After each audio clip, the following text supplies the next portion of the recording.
మేరకు రహదారిగా మారగా ఎర్ర సముద్రం దాటిరే నీ జనులు ప్రేమముగా దాటిరే నీ జనులు ప్రేమముగా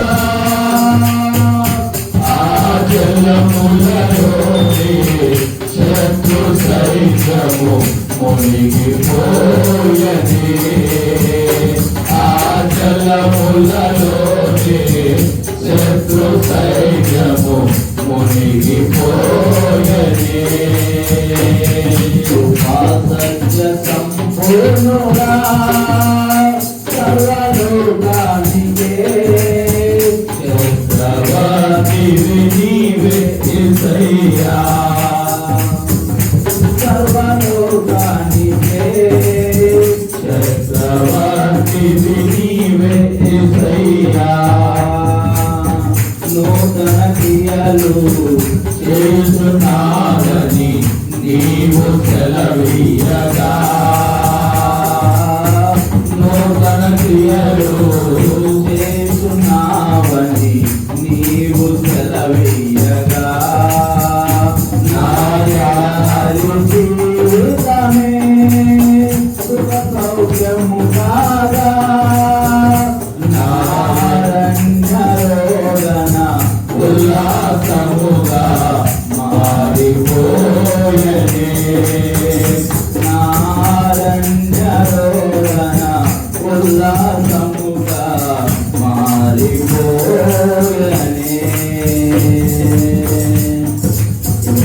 సరే, రోదనతో వచ్చావా, వేదనతో వచ్చావా, కష్టంతో వచ్చావా, బాధతో వచ్చావా, దేవుడు తన మాట ద్వారా మనం బలపరుస్తున్నాడు. యెషయా గ్రంథము 43వ అధ్యాయము 18-19 వచనాలు. యెషయా గ్రంథము 43వ అధ్యాయము 18-19 వచనాలు. మునుపటి వాటిని జ్ఞాపకం చేసుకొనుడి, పూర్వకాల సంగతులను తలంచుకొనుడి. ఇదిగో నేను ఒక నూతన క్రియ చేయుచున్నాను, ఇప్పుడే అది మొలుచును, మీరు దానిని ఆలోచింపరా. నేను అరణ్యములో త్రోవ కలగ చేయుచున్నాను, ఎడారిలో నదులు పారజేయుచున్నాను. దేవుని నామానికి మహిమ కలుగును గాక. ఈ ఉదయకాల సమయంలో ఈ 2024 సంవత్సరము 12 నెలలు గతించబోతున్నాయి. ఇంకా కొద్ది రోజులు అయితే, దాదాపు ఒక వారం రోజులు అయితే ఈ సంవత్సరం ముగించబడుతుంది. ఈ సంవత్సరంలో నీవు ఎంతో ప్రయత్నం చేసి ఉండొచ్చు. నేను ఆస్వాదింపబడాలని, అభివృద్ధి చెందాలని, లేకపోతే ఒక మంచి ఉద్యోగం నాకు రావాలని, నా కుటుంబం కట్టబడాలని, నా భవిష్యత్తు మంచిగా ఉండాలని, నాకు వివాహం కావాలని, దేవుడు నన్ను, నా కుటుంబాన్ని జ్ఞాపకం చేసుకొని నా కుటుంబాన్ని అభివృద్ధి పరచాలని నువ్వు ప్రయత్నం చేసి ఉండొచ్చు. లేదు, దేవునితో ఒక సత్సంబంధం కలిగి నువ్వు ప్రతి దినము వాక్యం చదువుతూ ప్రార్థన చేస్తూ నేను పరిశుద్ధతలో ఎదగాలని నువ్వు ప్రయత్నం చేసి నువ్వు దిగజారిపోయి ఉండవచ్చు. దేవుడు ఈ ఉదయకాల సమయం అంటున్నాడు, మునుపటి వాటిని జ్ఞాపకం చేసుకొని పూర్వకాల సంగతులు తలంచుకొని దేవుని నామానికి మహిమ కలుగును గాక. నేను ఒక నూతన క్రియ చేయబోచున్నాను, మీరు దాన్ని ఆలోచింపరా. అరణ్యములో నేను త్రోవ కలగ చేయను. అరణ్యం అంటే ఎలా ఉంటుంది? మనకి ఇక్కడ దగ్గరలో రంపచోడవరం ఫారెస్ట్ ఉంటుంది. రంపచోడవరం మారేడుమిల్లి కనుక మీరు వెళ్తే కనుక ఆ కొండల మధ్య చూస్తూ ఉంటుంటే దట్టమైన ఫారెస్ట్ ఉంటుంది. ఆ ఫారెస్ట్ లో కూడా కొంచెం త్రోవ ఉంటుంది, కాలిబాట నడిచేటట్టు కొంచెం త్రోవ ఉంటుంది. బాగా డీప్ ఫారెస్ట్కి వెళ్తే కనుక త్రోవ ఉండదు. మనం వెళ్ళామంటే ఎటు నుంచి వెళ్ళామో, ఎటు వెళ్ళాలో గమ్యము తెలియలేని పరిస్థితుల్లో మనం ఉంటాం. ఈ ఉదయకాల సమయంలో నీవు కూడా అరణ్యం అనే నీ జీవితంలో గమ్యం తెలియక నీవు జీవిస్తున్నావేమో. ఆయన అరణ్యంలో త్రోవ కలిగించేవాడు. దేవుని నామానికి మహిమ కలుగును గాక. ఎడారిలో నదులు ప్రవహింపచేసే దేవుడి మీద నీవు ఆధారపడుతున్నావు గనక, ఆ దేవుని నీవు ఆశ్రయించి ఉన్నావు గనక, ఆ దేవుని సన్నిధిలో ఈ ఉదయకాల సమయం నీవు వచ్చి కూర్చున్నావు గనక ఆయన మాట ఇచ్చిన వాడు తప్పేవాడు కాదు. దేవుని నామానికి మహిమ కలుగును గాక. చూడుము, నా అరచేతిలో నేను చెప్పుకొని ఉన్నాను. తండ్రి విడిచిపెట్టిన, తల్లి మర్చిన నేను విడువను, ఎడబాయిననే దేవుని నువ్వు కలిగి ఉన్నావు కనుక నీ జీవితంలో ఏం జరిగినా, ఒకవేళ నేను మంచిగా జీవిస్తున్నాను, ఎందుకు నాకు ఈ బాధలు కలుగుతున్నాయి, ఈ సంవత్సరం అంతా నాకు కలిసి రాలేదు, ఈ సంవత్సరం అంతా అపనిందలు, అవమానాలు, అనారోగ్య పరిస్థితి, నా జీవితం ఏంటని నీవు అనుకుంటున్నావేమో. ఒకవేళ నువ్వు ఎంత ప్రయత్నం చేసినా సరే నీవు అట్టడుగు స్థితిలోకి నీవు వెళ్ళిపోయావు, ఇంకా నా ఈ రోజుతో నా జీవితం అయిపోతుందని నీవు అనుకుంటున్నావేమో. యోబు కూడా అలాగే అనుకున్నాడు. ఈ రోజుతో నా జీవితం అయిపోయింది అనుకున్నాడు.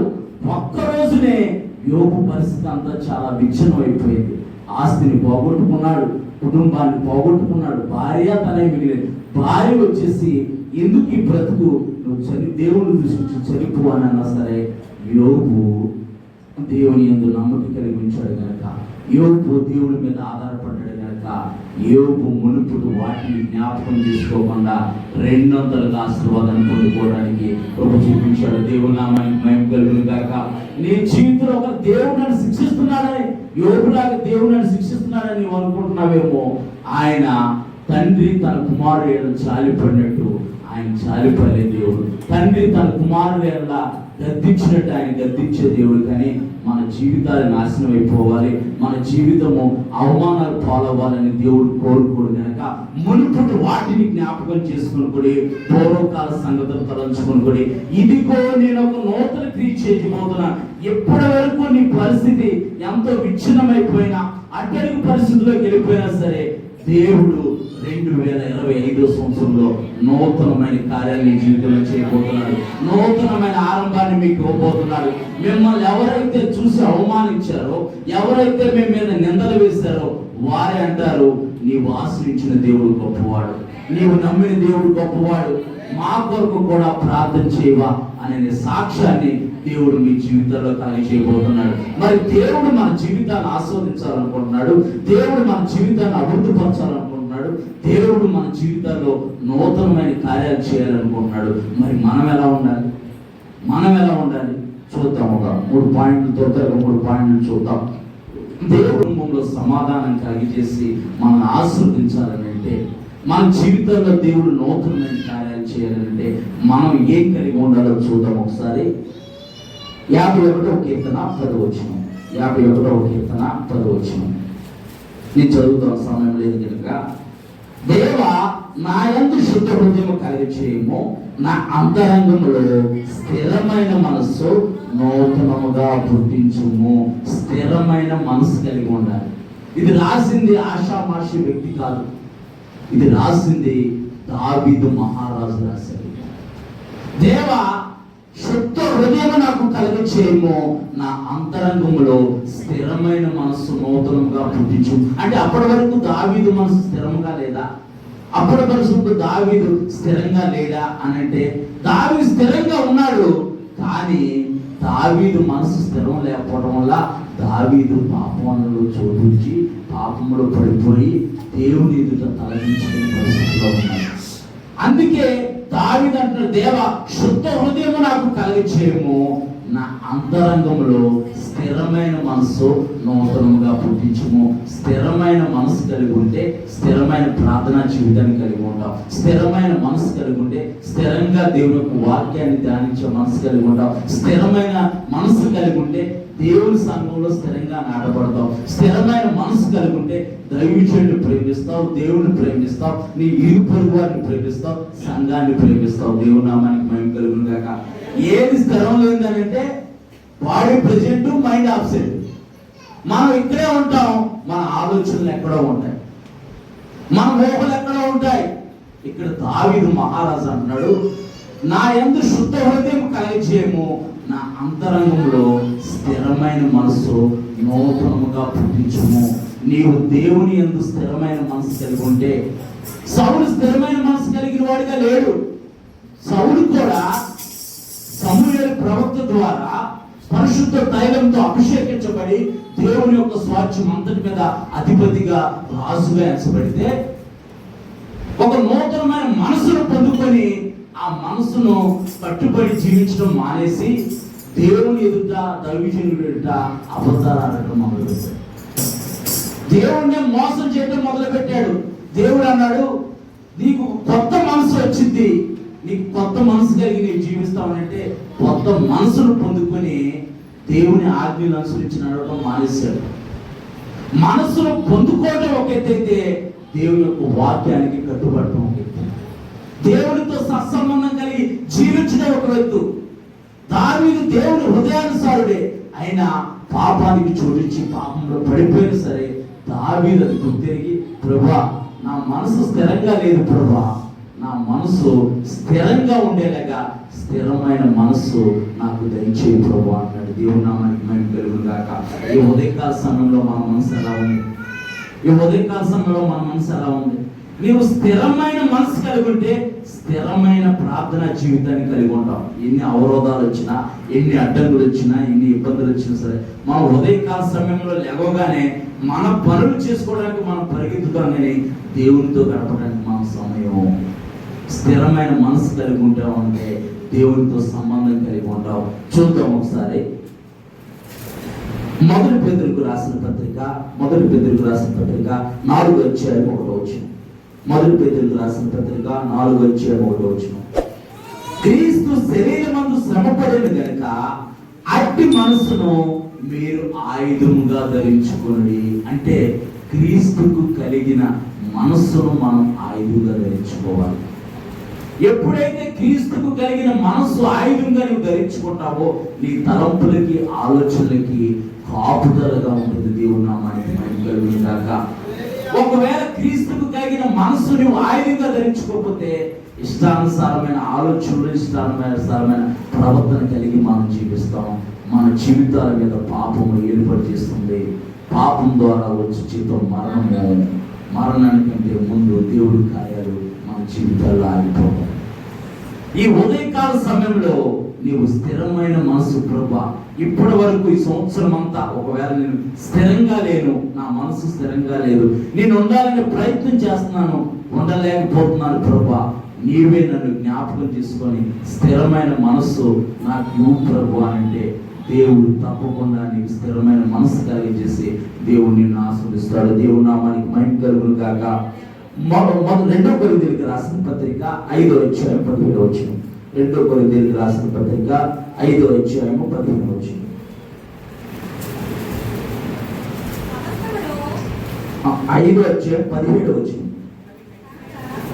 చదువు.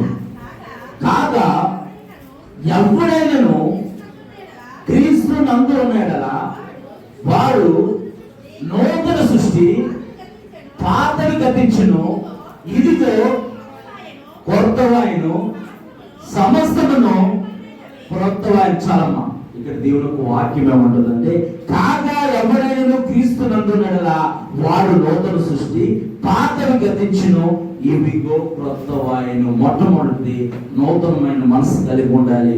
రెండోది నూతన సృష్టిగా మార్చబడాలి.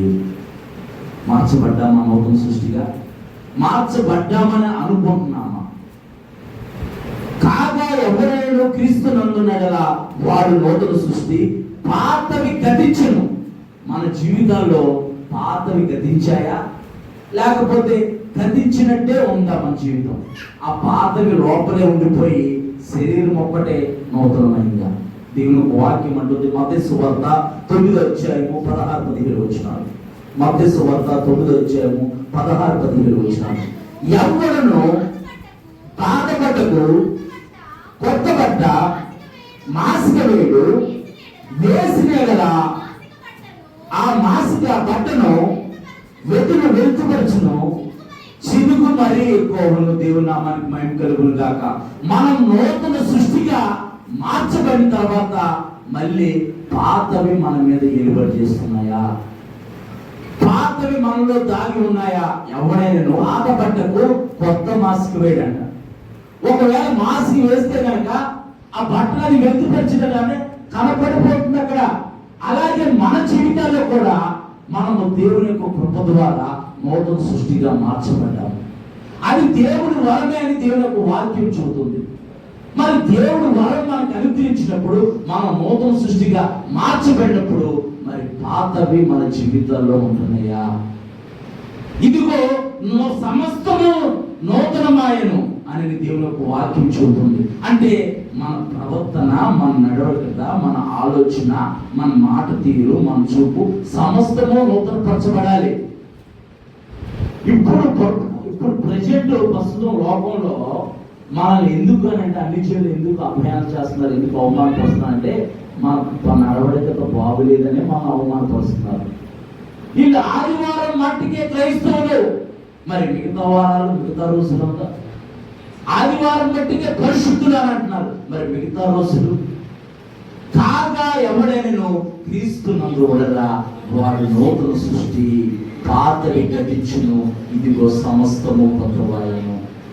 దేవుడు 2024 సంవత్సరాల క్రితము కన్నికైన మరీ గర్భాన్ని జన్మించి తన పరిశుద్ధ రక్తం ద్వారా మనకు పాప విమోచన కలిగించేసి మనం నూతన పరిస్తే, మనకిచ్చిన ఆయుష్ కాలంలో మనము నూతన పరచబడి నూతనంగా జీవిస్తున్నామా, లేకపోతే ఇక్కడ దేవునికి వాక్యం చెప్పినట్టు పాత బట్టకు కొత్త మాసిక వేసినట్టు మనం జీవిస్తున్నామా? కింద కూడా రాయబడి ఉంది, పాత తిత్తుల్లో కొత్త ద్రాక్షారసం పోస్తేనంట తిత్తులు పాడైపోతాయంట.